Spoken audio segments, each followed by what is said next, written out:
moms. I'm reaching out to you guys, or talking to you guys today, because I have so many moms reach out to me who have herpes, and they're so scared out their mind. They think about certain things. They want to know how they can protect their babies.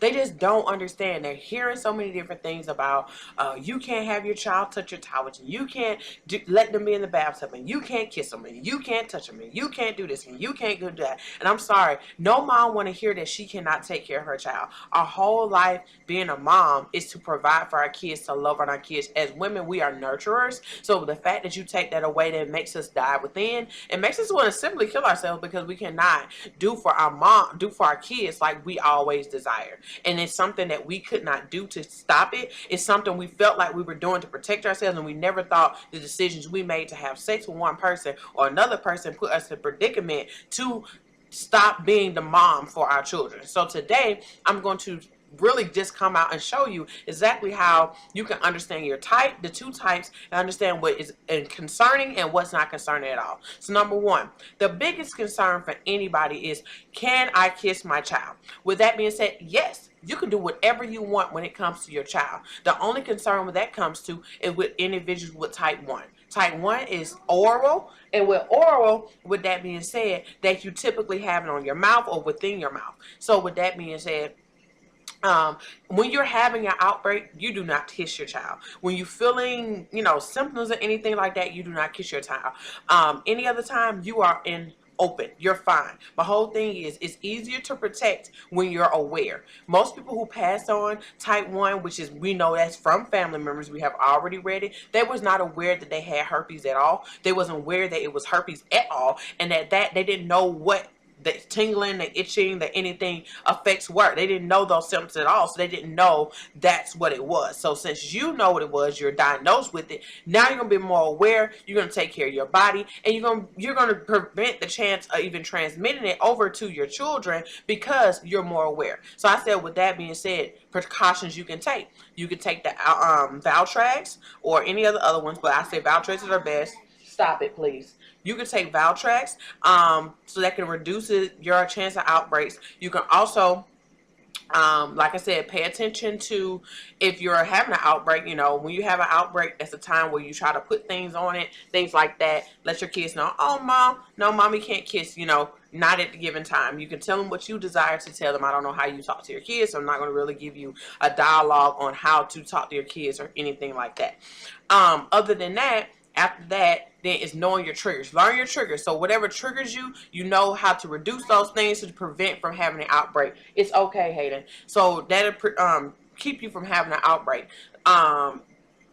It'll keep you from having an outbreak. So just say if that's stress, if that's eating certain foods, things like that, I'll say stay away from those things. With stress, it's kind of hard to say, because we're women. We typically take on a lot of stress anyways, because we're multitaskers. But do different things so you can kind of relieve that stress, and you can feel so much better.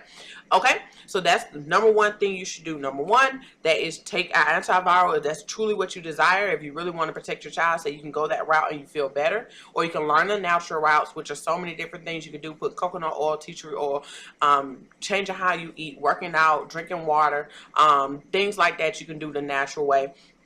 But until you learn a natural way, I say go that, use the antivirals. After that, learn your triggers, know what your triggers are, and then last thing, pay attention to the symptoms, and when you have an outbreak is when you don't want to come in contact with kissing them or things like that.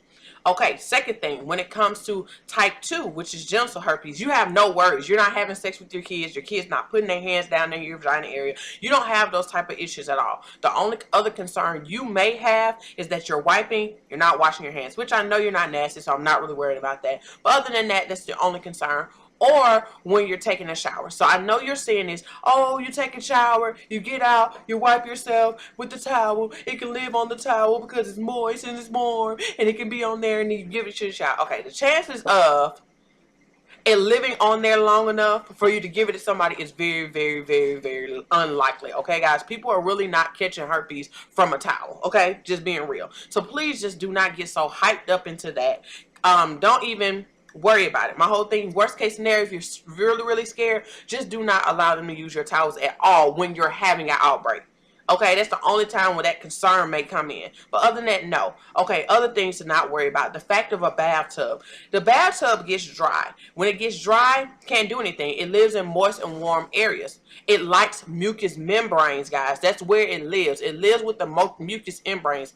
Those things don't have a mucous membrane. It's not living, so it's not going to live there. Okay, it's going to die pretty quickly. So don't get so hyped up in what you're reading and things like that. This is a thing that's skin to skin. It has to have a mucous membrane. It has to have a nervous system. It has to be living with a living cell for it to thrive. Okay, so please just, I know how scary it is, but just let it slowly slide your mind and just know you don't have to worry about it. I have type 2, so I don't worry about it at all. The only other concern is, like I said, my concern for so long was the towel. Now after a while I said, whatever, it's not going to last long. Plus my kids don't even use my towels. They use their own towels. And typically I take a bath way after my kids anyway, so you have no worries there.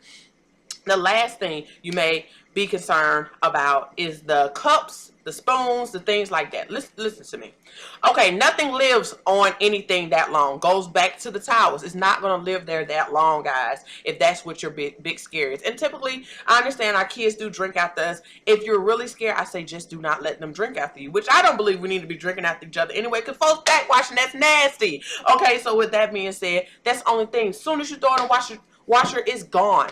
And before that, because as we know, it's going to dry up. So that chance is really likely. A lot of you guys are comparing this to HIV. This is not HIV. This is not with your saliva. This is not with your blood. This is not with your breast milk. This is not with your any secretion. It's not with any of that. So stop comparing herpes to HIV. It's two different things. We are skin to skin, and HIV is with fluids. Okay, so that's the big difference. You guys are really starting to confuse those two, and we're seeing it online. People keep saying it, and guys, I'm telling you, it's not freaking true. Okay, it's not true. It's not true. All right, mommy, so I just want to give you that information. I want to tell you, please relax, enjoy your kids, love your kids, and when they get to the point where they understand herpes, you educate them. That's what I would stress. Educate your kids on this, because majority of you guys have type 1 because your mom or your dad or your cousin or something gave it to you. You don't have it because you got it from a boyfriend or anything like that. You typically got it from a family member, and that's still freaking you out, and you have to understand they didn't know.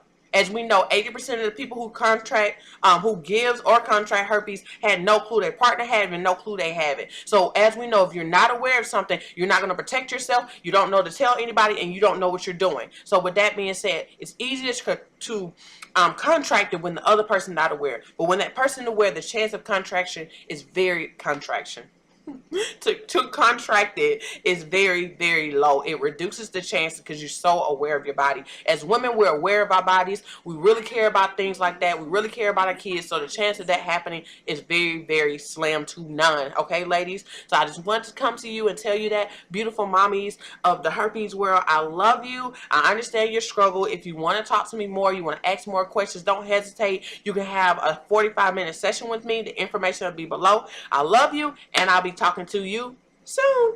Bye.